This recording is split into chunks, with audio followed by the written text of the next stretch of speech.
Get to the church blind! Get to the church blind! Go! Now!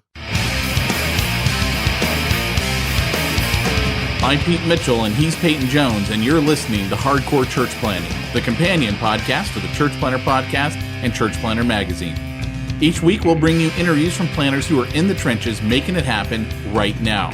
These active church planners bear it all, share their successes, their failures, and what they'd wish they'd known when they were first starting out. Listen in to discover how God is working in their church plans.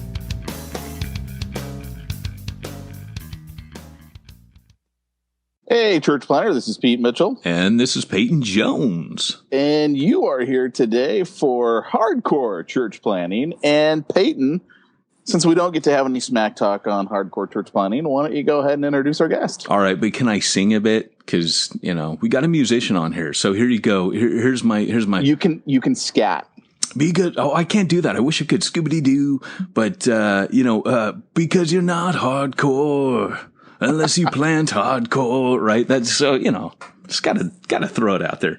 Hey, our guest today is a friend of mine. He's a guy I respect deeply. He is a serial church planner, if anyone is, who has since gone on to become a sending planter. His name is Daniel Fusco. He is the author of the book, Honestly, Getting Real About Jesus and Our Messy Lives. He is a long-term church planner, short-term listener, maybe the first day today. And he also has a podcast where he also interviews church planners. And he's the pastor of Crossroads Community Church in Vancouver, Washington. Daniel, welcome on, man. Guys, how we doing? Doing good. It's great to be with you guys. Pete, you okay? Don't leave me hanging, bro. Sorry, I got construction going on. I was muting and I forgot you couldn't hear me. So I was making great jokes during your intro, but no one will get to hear them now. So yeah, the world will never know. So hey, Dan, thanks for coming on, man. And I'm gonna hand over to Pete here. Yeah, I'm happy to be with you guys.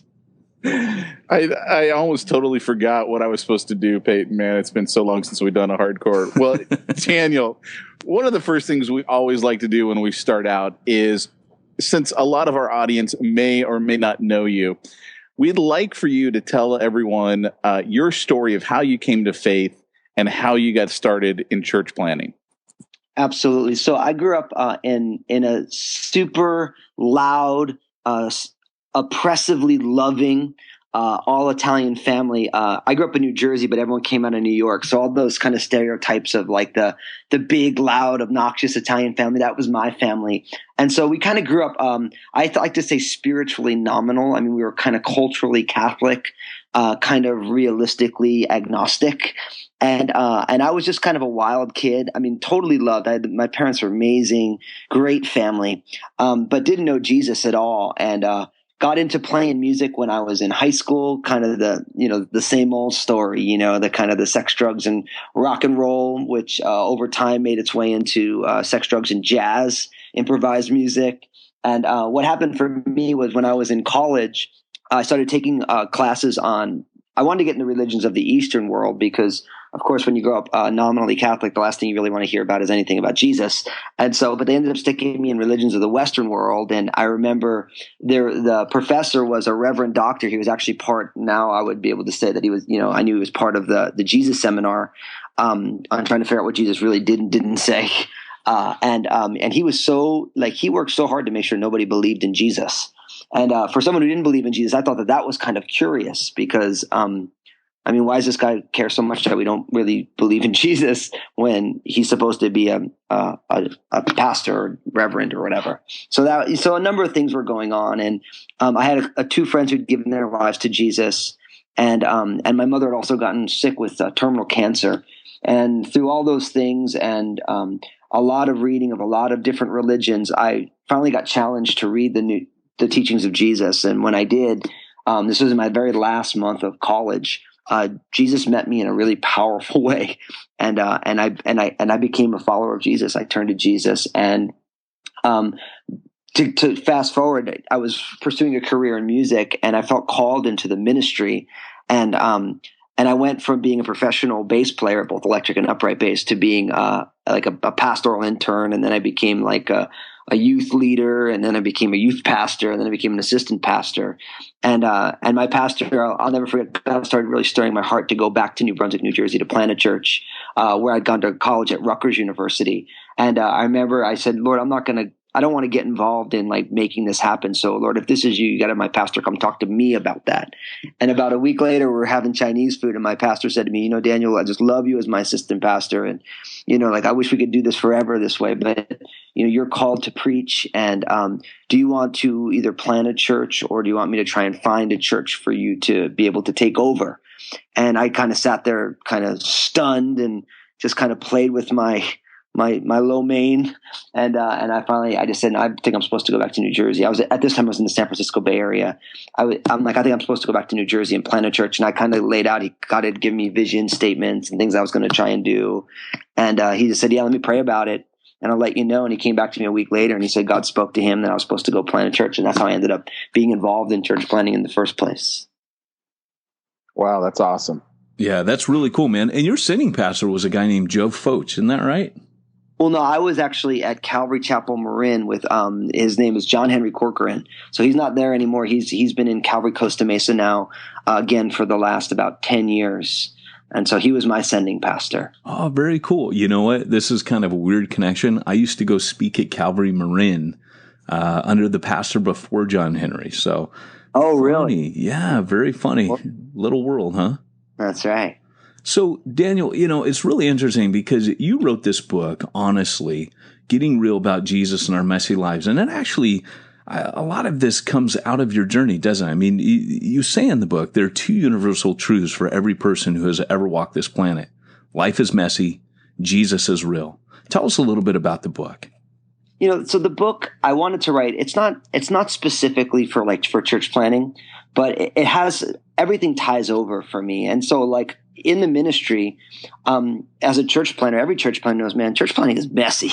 It's like we come up, we have this plan. We're like, okay, I'm going to go do this thing. It's going to be amazing.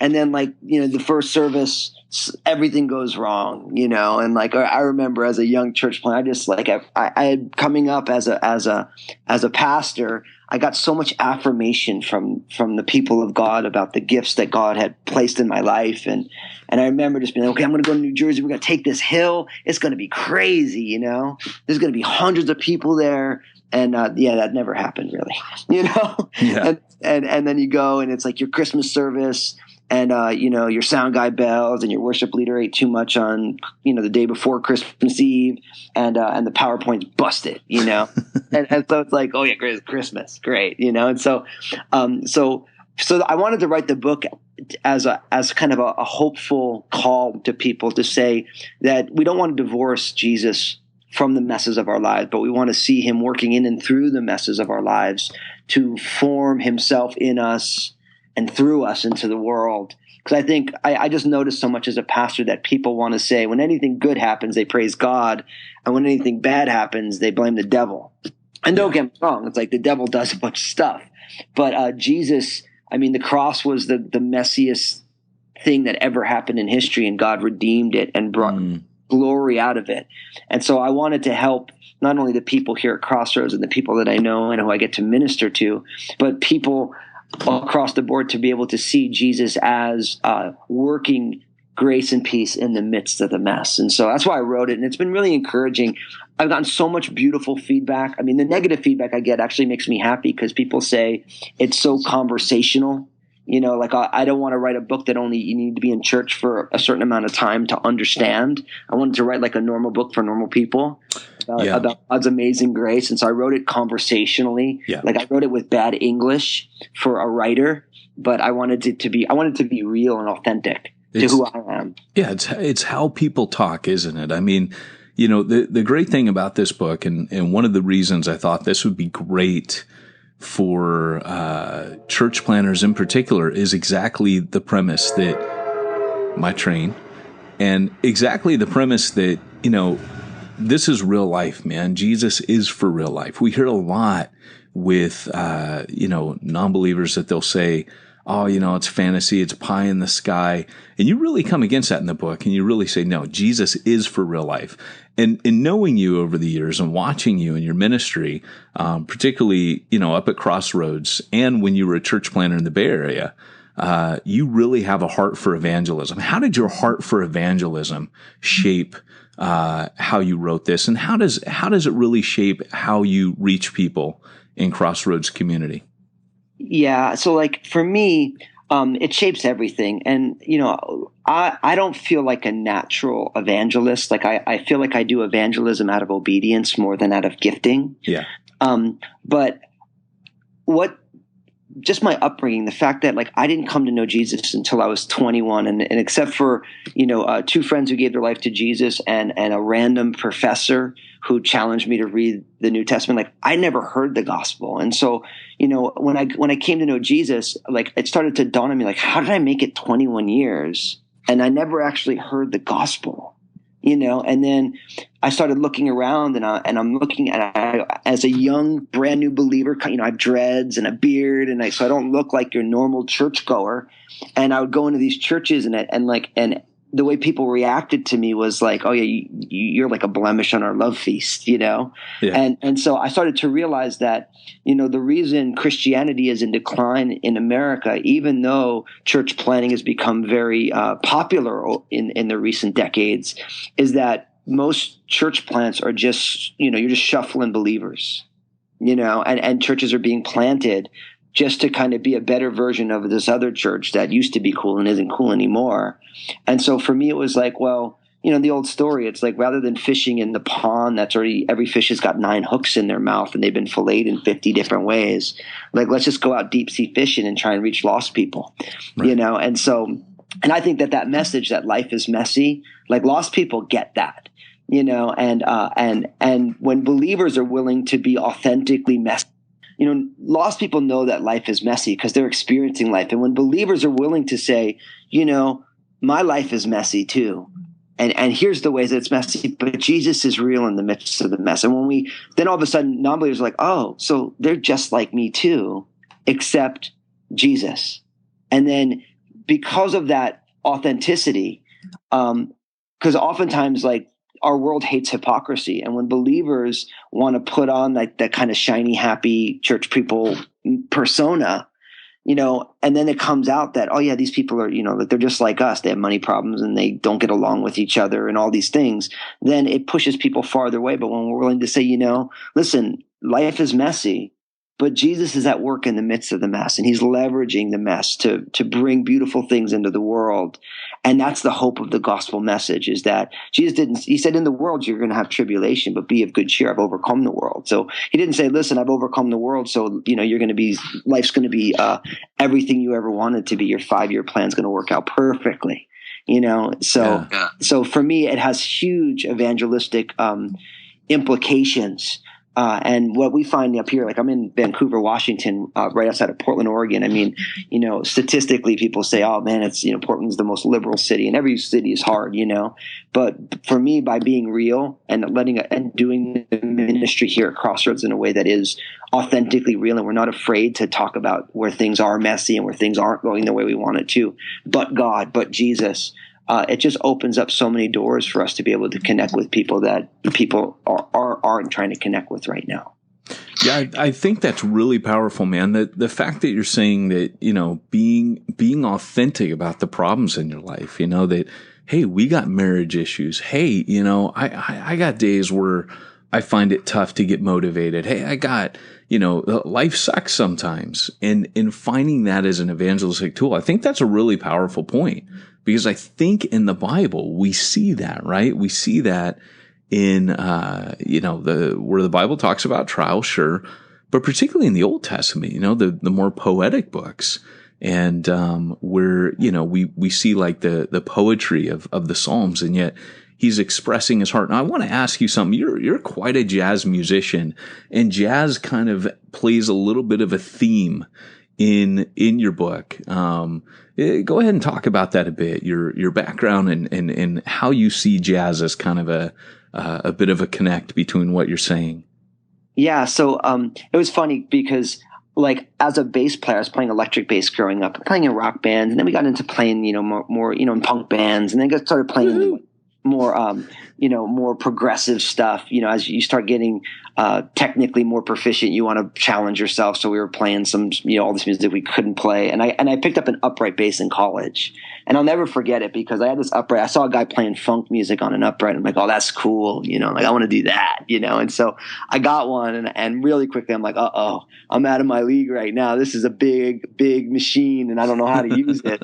I got to figure this thing out. And I remember I went to a record store or a CD store, and I talked to the guy in the jazz department because I knew that in jazz all the guys played upright, and so he gave me 3 jazz albums. I bought them, and I got my brain blown up. I'd never heard that kind of music. One was a John Coltrane album, I Love Supreme. The other one was Miles Davis, Kind of Blue, and Bill Evans' Sunday at the Village Vanguard. And so I started learning how to play jazz, and this was before I came to know Jesus. And what was amazing is that you start to see how when you come to know Jesus, how God can leverage everything in your life to be used in the ministry, to be a part of the tool belt that he's entrusted you with in order to get at the things that he wants to do to change the world that you're getting invited into. And so what I realized in talking to people and pastoring people was that one of the biggest reasons that people struggle in life is because they really want their life to be like a classical piece of music or like a worship song where everything is very neat and orderly. There's a first movement, a second movement, a third movement in classical music, or in contemporary worship. There's the intro, and there's the verse, and then there's the pre-chorus, there's the chorus, and there's the second verse, pre-chorus, chorus. Then you go to the bridge, and then you go back to the chorus, and then you close it out. And everyone wants life to be predictable, but the problem is everyone has kind of existential angst because nothing's predictable, And so what I realized was that jazz is actually the perfect analogy of that, because in jazz, most people, when they hear it, they think it sounds noisy or cacophony or why are they doing it that way? It's dissonant.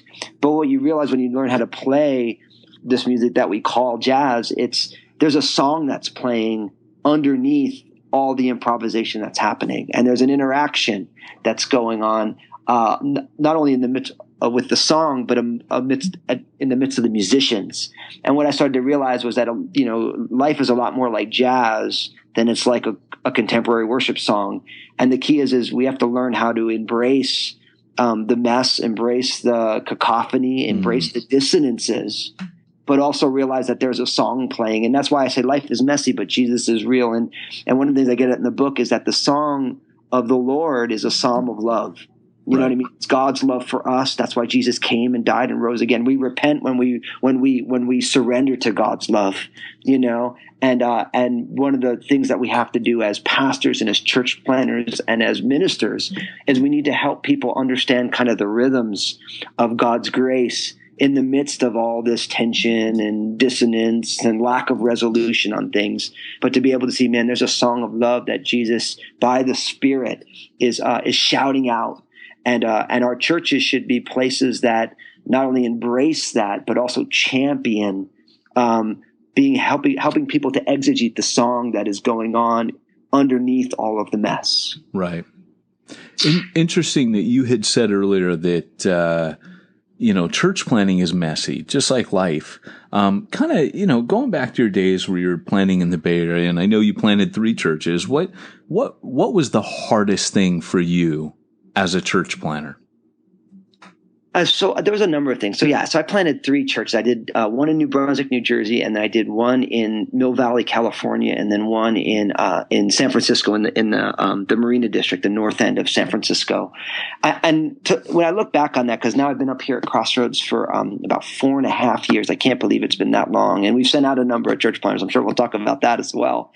But I think the hardest thing looking back on it is the first thing that was the hardest is just dealing with myself, like my own self-management. We all say that Jesus is our identity and what we do for Jesus isn't our identity, but we struggle with getting our identity tied up into all these things, and our ideas of what a successful ministry looks like. And so whether it was me kind of feeling like a failure or me wanting to prop up something that wasn't what it really was, but to make it look better so I felt better about myself. So all that was really real. Like when I talk to church planners now, I love to talk methodologies and ideas, and there's things that I've experienced that I like to try and impart to people. But one of the big things I have is like, the biggest issue in your church plan is going to be you, and your own struggles and issues. And so my biggest issue obviously was me. And then I think the second issue was also just kind of all of those feelings of unmet expectations, like how messy it really was.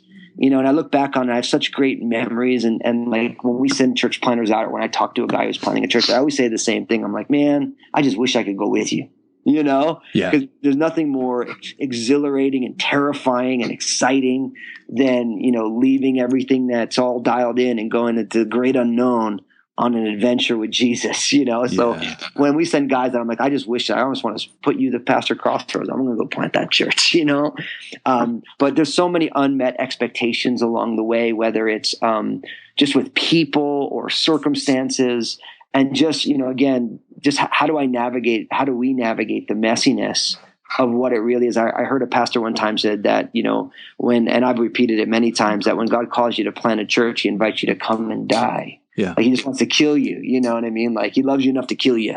And it's dramatic and it's beautiful. And it's reminiscent of course, Bonhoeffer and a lot of other ideas. But I really believe that like when you're a church planner, it's like God loves you enough to want to crush you. And that's not easy when you're going through that. Yeah.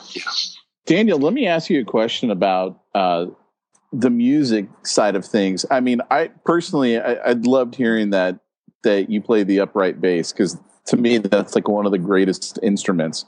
What I'm kind of curious to know is, how has this affected the music in your church? Or do you guys do the same typical praise music that you hear at pretty much every contemporary church today? We do a lot of the standard songs because we want people who are not part of our community to be able to sing along and be a part of that. And so we're really, so we do a lot of the standard tunes.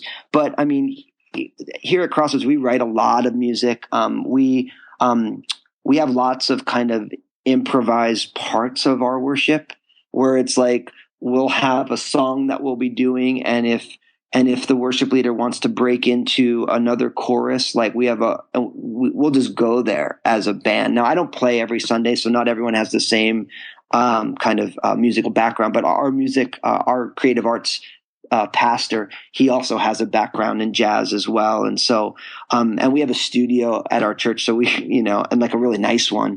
And so we do a lot of recording, a lot of writing music, and we're willing in our writing to try some more kind of dissonant stuff that you maybe wouldn't normally hear in a congregational worship tune. I think on the other side of it, we also differentiate here between worship that is congregational and then Christian art that is it's not overtly gospel like on a billboard. And we like to use music as a bridge. Like right now we have some of our worship leaders, but they're actually putting a band together with some of our musicians who are going to be going into local bars and playing not, Lord, I lift your name on high, or, one of the newest Hillsong tunes or whatever, but playing a crossover metal, but they're there as missionaries. And so because of my background in that, and as a church planner, like one of my ways of making a living was playing gigs. And so I would be in bars and restaurants and all these things. And so I have a heart for that. And I think music is such a powerful medium that we want to try and leverage it in every way possible to reach people with Jesus. And so those are some of the ways that it all plays in. And we do some stuff where people will come in and we'll rearrange worship tunes, and we'd go up there and we'd have like a jazz quartet up there.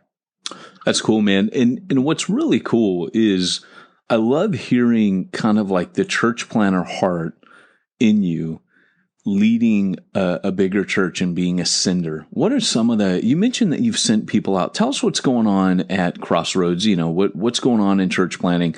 And then if you could, tell us a little bit about, what your experience as a serial church planner has brought to your leadership there at Crossroads, which is a fairly large church. Yeah.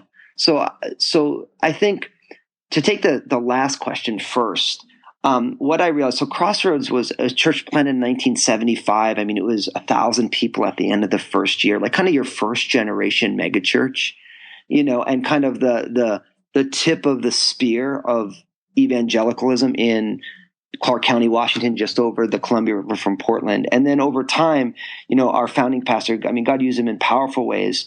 But when I came up, I didn't quite understand why God was asking me to come here and why Bill Ritchie was inviting me.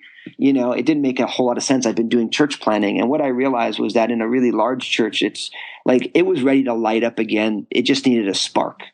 It just needed a little spark plug. And in a lot of ways, that's what a church planner is. It's like it's a spark plug for the fire of God's kingdom.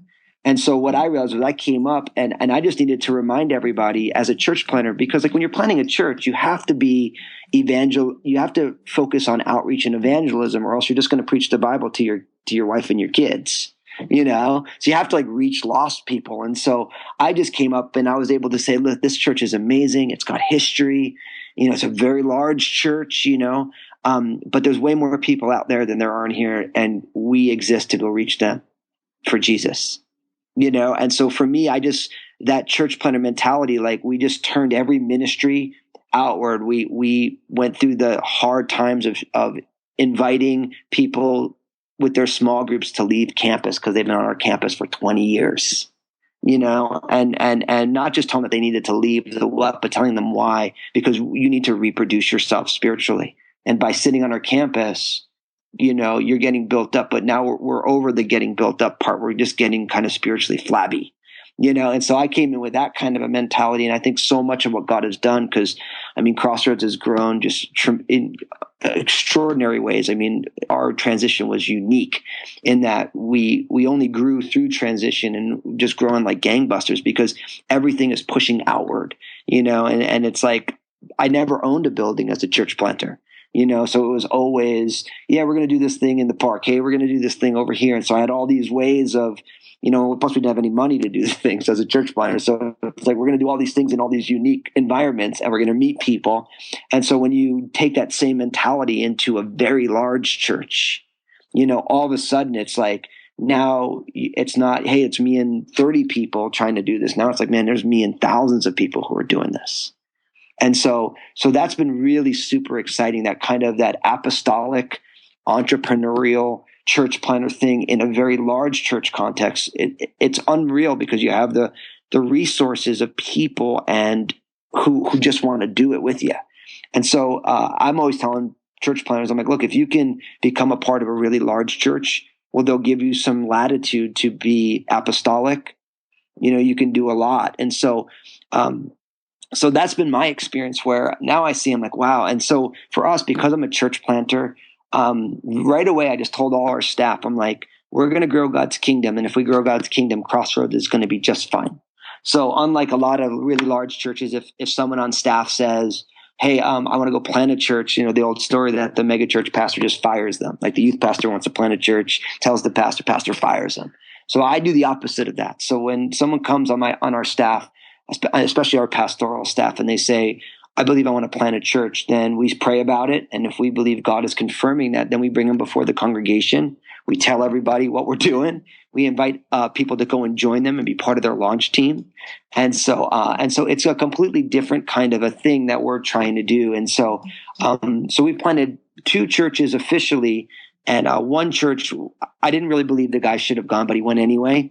So, but I didn't stand in his way. I didn't think he was ready to take that step. So I couldn't get behind him in the same way, because as a church planter, I know that 7 out of 8 church plants fail. So I always tell people, like, I'll send you if I believe you're ready. And if you're not ready, we'll build you up so that you can be ready. You know what I mean? And so like, I don't want to make the mistake of not sending our best. I think that's a principle that God has in his word that I want to honor. So for me, it's about everyone's in process. And so if someone's ready, I'll send them. If someone isn't ready, we'll do what we have to do to get them ready.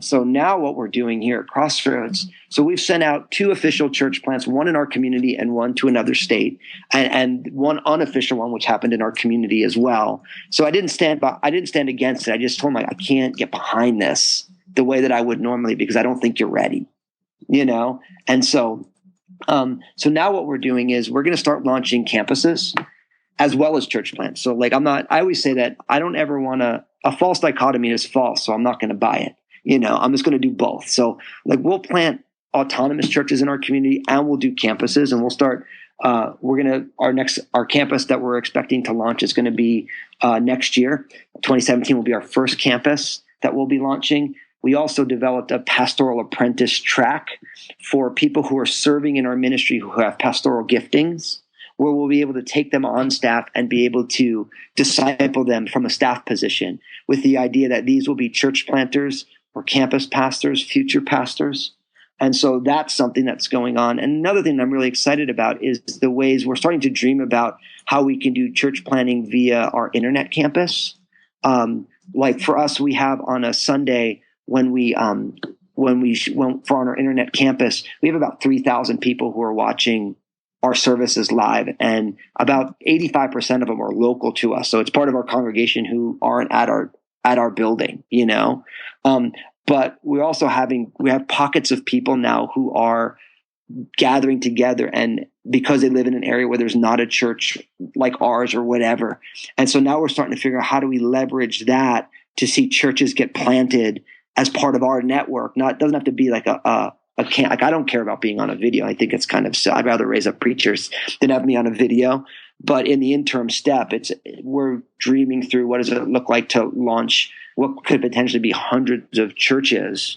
And we help facilitate that and raise people up as they're gathering groups of people together or doing it in a house church setting. So those are all different things that we have going on right now. That's awesome.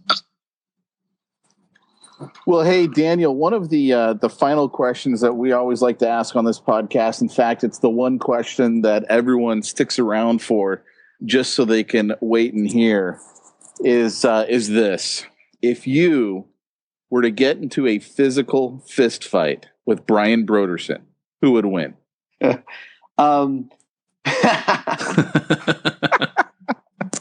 Well, so here's the thing. So most people don't know that Brian Broderson is a bass player. So bass players don't fight with one another. They just give each other gigs.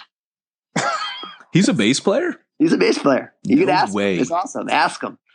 He's a bass. So bass player, we don't fight with each other. We just give each other work. That's how that works. That is hilarious. So my brother's a bass player, and he gets banished into the basement, and he hooks his headphones in.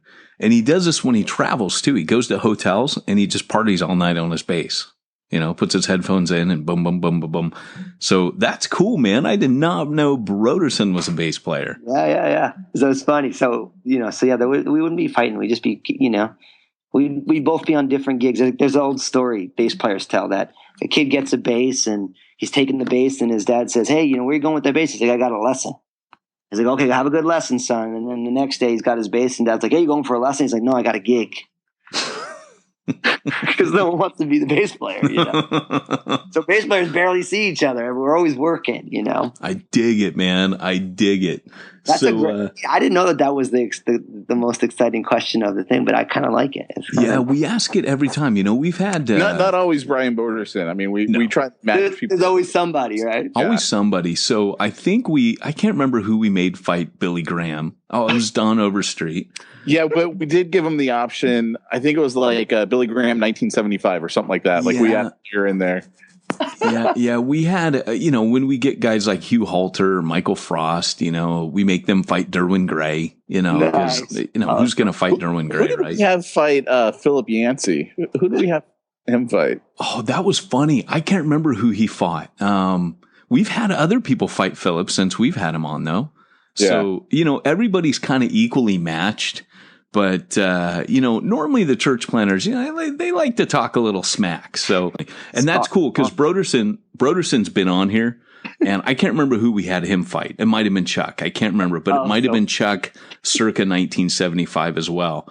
But anyways, hey man, I love Brian too, so he'll probably get a kick out of it. I know you guys are tight. He will. And here's the deal, guys. This has been Daniel Fusco on the show. We want to thank you, Daniel, for coming on. If you guys want to grab his book, it's out from Nav Press. It came out this past year. It's called Honestly. And the other thing you might want to do is check out Pastor Daniel's teaching at danielfusco.com. And if you're on the old Facebook, he does fantastic 2-minute devotionals every morning. They're dynamite. Check him out. Hey, this has been Hardcore Church Planting, and sign us out, Arnold. Remember, if you are called to church planting, go hardcore or go home. You've been listening to Hardcore Church Planting.